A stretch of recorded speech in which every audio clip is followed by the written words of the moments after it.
It's time to take a look at stories making headlines in Nigerian newspapers today. I have with me lawyer and social development advocate Jide Ologun. Jide, good morning. Good morning. Nice to see you. I also have with me youth development crusader and founder Scatter, Abayomi Ashewaju. Abayomi, good morning. Good morning, Nice Mike. to see you. Yeah, same here. Great. All right, let's begin with Business Day this morning. Business Day says low yields push Nigerian banks to expand loan books.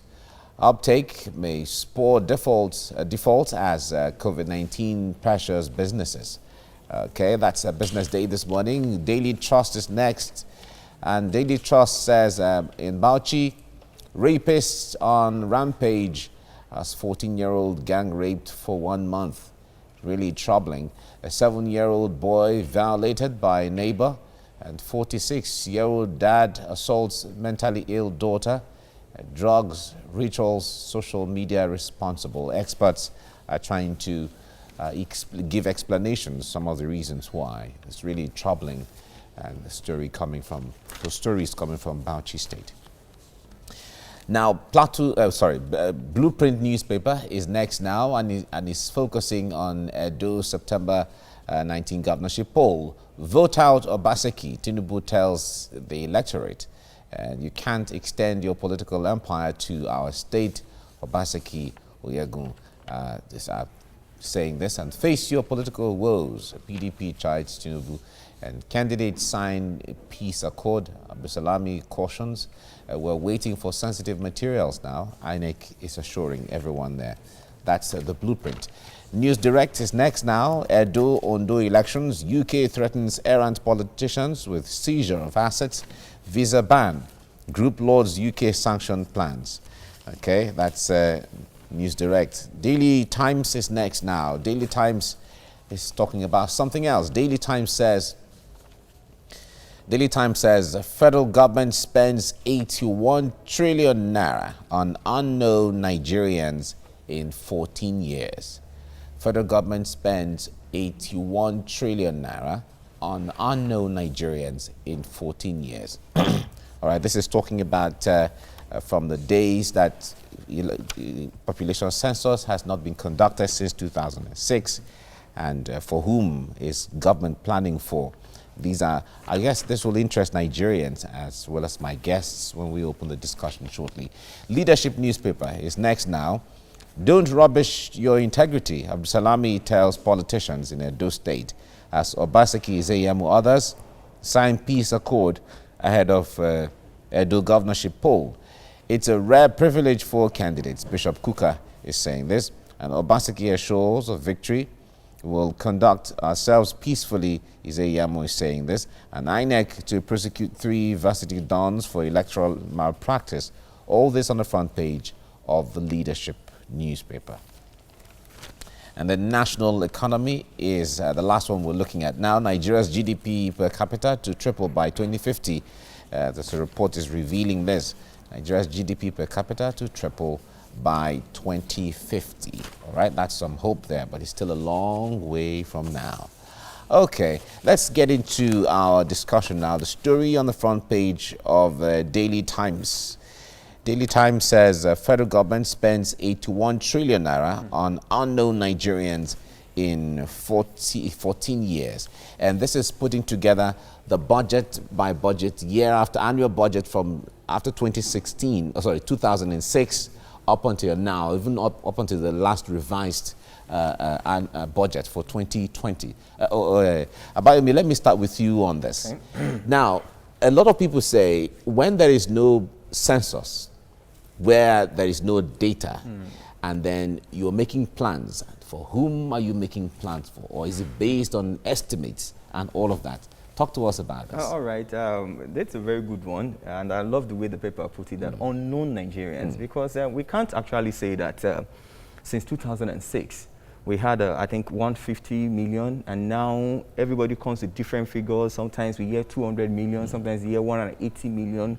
And, you know, the world laughs at us. They look at us as if we are jesters. How can you not know the number of people in your country? Then how do you then properly plan for them? Take, for example, in a family, they ask the man of the house, how many children do you have? About 16 to 20, I think they're about. Excuse me, so how do you plan for them?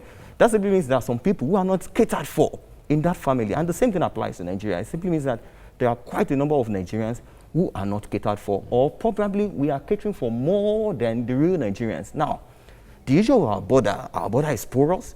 We have quite a number of non-nationals that are in this country that are using our infrastructure, that are putting pressure on our healthcare facility, that are putting pressure on our road infrastructure and some other infrastructures like that.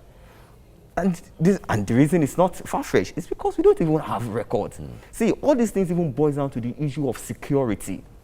The reason why we are still battling with national security as we speak today is because we don't have a database. We don't know how to track people. We are not using digital means to even curb crime. You know, in the papers today, I saw that Southwest, they are yet to commence the issue of Amotekun. And I keep saying that Amotekun is just a temporary solution to a much more bigger problem. Because the same people who could not, find solution to normal issues within their community are the ones that are now being taxed to face a very bigger problem. Well, but the point there is a lot of people have also argued that the security is not the assignment of only those who are carrying guns and so on. Of course, you need the people to complement. And when you're talking about complementarity, the people in the grassroots who know the terrain and all of that will complement what we're talking about. So Amotekun, from the eyes of the people, is a way of complementing the people that are compromised and making up for the shortfall of the conventional security agencies. Mike. But we'll come to that. We'll come to that. Now, Jide, let's talk about how important the issue of data is. Like Abayomi was saying, when we quote, let us assume that they say the population of Nigeria is 200 million. If we assume it is 200 million, how many of that 200 million are Nigerians?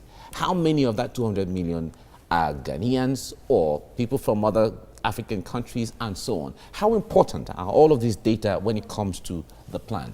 Definitely, data management is quite crucial. But you see, for all these issues we are discussing, we have agencies, we have departments, we have ministries. And so they are just symptoms of failure or deliberate intention to mismanage these resources. 81 trillion naira in whatever years.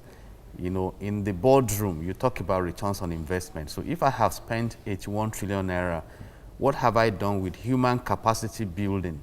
You look at the UAE, Sheikh Zayed, the founding father of the modern UAE, said that wealth is not money, that wealth is developing people. So you get into that region, you see what has been done with money.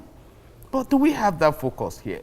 So, and there is this management by objective concept where you set SMART goals, goals that are specific, measurable, attainable, realistic, and time-bound. Have we managed Nigeria on the basis of setting SMART objectives? You see, so that when one regime comes, they continue where you have stopped. You see, Lee Kuan Yew built a paradise out of a little community, coastal community. And he said they decided to do the right thing and to continue to do the right thing. So the female president there now is sustaining what has been established. And Singapore is about the best country to live and to work today because they had a vision. But have we been able to set up a vision and unite in achieving that vision? But what do you find? Regional rivalries, different kinds of unhealthy competition. Rather than collaborating, we are adversarial in our governance system. So what you find are wastages. I mean, if I started my law program and I'm paying school fees, and at the end of 5 years, I have to drop out or something, it's not investment. So I think we need to just pity Nigeria. That's the way to look at it. Pity Nigeria? Pity Nigeria. Those who have the privilege of managing it. Today, we are saying the Nigeria that has perhaps the largest deposit of resources in the whole world, by God's blessing, is the capital of poverty. Today, I mean, let's even assume that we are 200 million. Can't you plan for the 200 million? I was listening to my president, this morning, saying that they will manage the economy to bring joy to the people. For how long have we been hearing that? Go and study section 16. of the Nigerian Constitution 1999 as amended. It makes provision for the welfare, and we have been emphasizing it. Section 14, subsection 2 of the Nigerian Constitution 1999 as amended says that the security and the welfare of the people shall be the primary purpose of government. So if we have been channeling our resources to this, Nigeria should be the capital of prosperity today. He is talking about insecurity. I mean, for me, and I own it, it's my personal opinion and feeling, I think there's a deliberate decision of some to keep this country in a state of insecurity because of their personal gains. Where has this money gone into? If your assumption is true, then those persons are really powerful because it seems they're having their way from what we have. But someday, I've said it, the seed to destroy evil is inside the evil itself. All right. Now, Abayomi, the point is, if we look at where we are right now, some persons have been calling for population census. So at least we have an idea. In the modern age, 14 years is a long time. It's gone. Yeah. And if for 14 years we've been assuming there's a lot of assumption, projections and all of that, we certainly cannot be right planning like that. But what do you foresee going forward? Yes, one, census is key. Another thing is proper or robust identity management system. Okay. You know, which NIMC has been trying to put together. But of course, for me, we are still not getting it right. You understand? People get to queue for days before they get registered, trying to decentralize some of these things. You know, that brings us to the issue of this sense of a thing, because you don't even have an idea of the number of people in a particular place. I'm from Ogun State. I'm aware that Ogun State is increasing on a daily basis when we talk about population. Because the follower from Lagos State, they are coming into Ogun State. Then there must be proper management of resources, even for Ogun people. The infrastructure is decaying every day because people are using those infrastructure. And so there's an influx from Lagos. Not just even from Lagos, from neighboring countries as well. From Benin Republic, from, you know. Well, the point is, that is why, because all these estimates are not helping. So I think that is why there has to be something concrete so that people can say, this is the data and this is a verifiable Let's have census, let's have a robust identity management system. Okay. All right, let's head straight to the papers now. And I begin with the Business Day. It says, low yields push Nigerian banks to expand loan books. Uptake may spur defaults as COVID-19 pressure businesses. All right, we move now to the front page of the Daily Trust. Bauchi rapists on rampage as 14-year-old gang raped for 1 month. A 7-year-old boy violated by neighbor. 46-year-old dad assaults mentally ill daughter. Drugs, rituals, social media responsible expert. We'll be looking at that story shortly. All right, let's move now to the front page of the Blueprint. Edo, September the 19th governorship poll. Vote out Obaseki, Tinubu tells electorate. You can't extend your political empire to our state, Obaseki Uyegun speaks. Face your political woes, PDP charts Tinubu. Candidates sign peace accord, Abdulsalami cautions. All right, and we're waiting for sensitive materials, INEC. All right, let's move now to the front page of the News Direct. Edo-Ondo elections, UK threatens errant politicians with seizure of assets, visa ban, group lords UK sanction plans. Now on the front page of the Daily Times, federal government spends 81 trillion naira on unknown Nigerians in 14 years. On the front page of the leadership paper, don't rubbish your integrity, Abdulsalami tells politicians. As Obaseki, Izeyamu, others sign peace accord ahead of Edo governorship poll. It's a rare privilege for candidates, Bishop Kuka. Obaseki assures of victory. We'll conduct ourselves peacefully, Izeyamu. INEC to prosecute 3 varsity dons for electoral malpractice. And finally, on the front page of the national economy, Nigeria's GDP per capita to triple by 2050. That's coming from a report there. All right, let's go to the front page of the Daily Trust now, talking about a disturbing story, rapists on rampage as a 14-year-old gang raped for 1 month. The Bauchi state has been faced with series of rapist activities. Male, female, boys and girls, and even older women are said to have been raped in recent times. I wonder how concerning, I'll start with you, Jide, how concerning this development is for you. You could recall that during the lockdown period, there was a lot of reports talking about persons being raped, and now we see Bauchi State still recording a lot of figures with regards to this incident. It's extremely disheartening, and just to say the least, and because the report is traumatizing. And absolutely. Rape is a crime. We have laws dealing with that crime, but whether we are willing to implement our laws is a different issue entirely. And let's just look at the background, because it's good to focus on the root and not the symptoms. What are the basic causes of crime? In relation to Nigeria, it's been observed that sense of deprivation, poverty, lack of education, drugs, societal ills, and the weak implementation of laws are causes of crime. And when you look at the reports we've been having, students dropping out of school, the rate of poverty, the lack of the development of the human mentality, we can only bring us here. And talking about drugs, we have been asking this question for a long time. We read so much about containers of tramadol imported into Nigeria. Where do they end? When these people go on these drugs, they lose their sense of reasoning. Again, you look at the environment. Shockingly, even our political processes have become crime-ridden. So you see people engaging in a lot of things to make ends meet in a way. And there's what we call reinforcement theory in industrial psychology. When it starts as a little crime, it graduates to the point where father is raping daughter, strangers are raping in the marketplace, gang raping for 1 month. So they have become like animals. And that is why recently, when Chief Audu Ogbe, a former federal minister, came out to say the North may be lost to crime or whatever, I said, we have been talking about these things. You talk of banditry, you talk of illegal mining, you talk of different kinds of crime.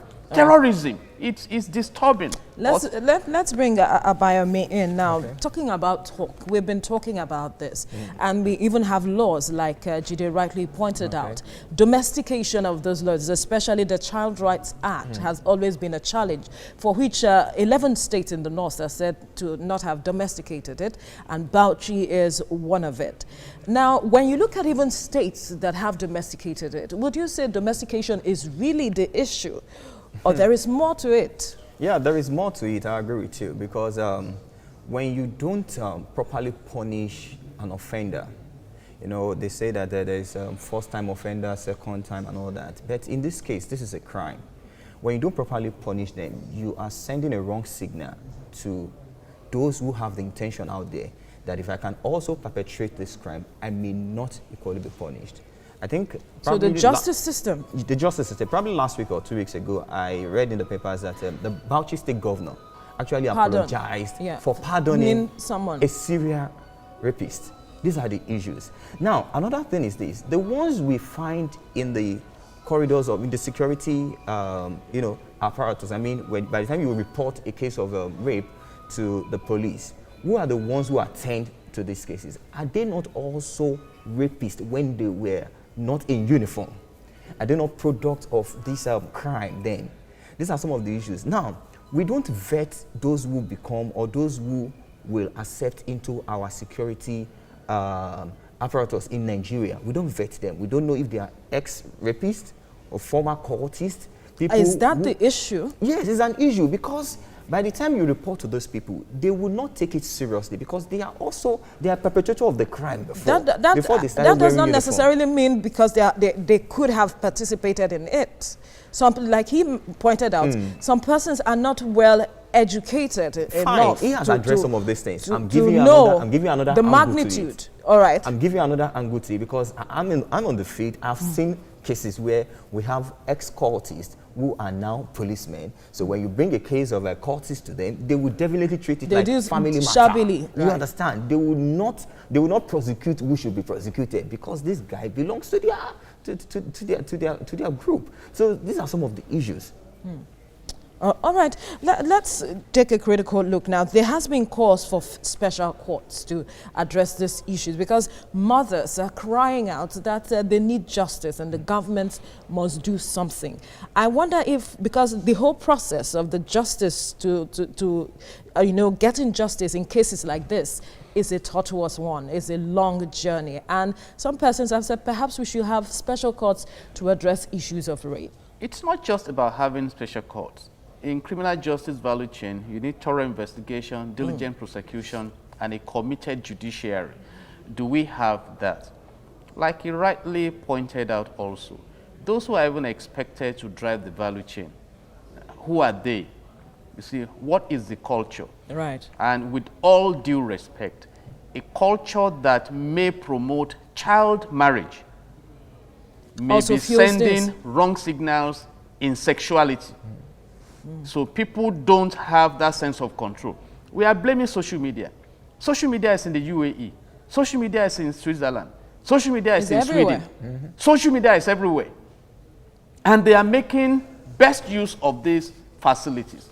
We are talking about drug. The drugs all over the world. So what has our society permitted?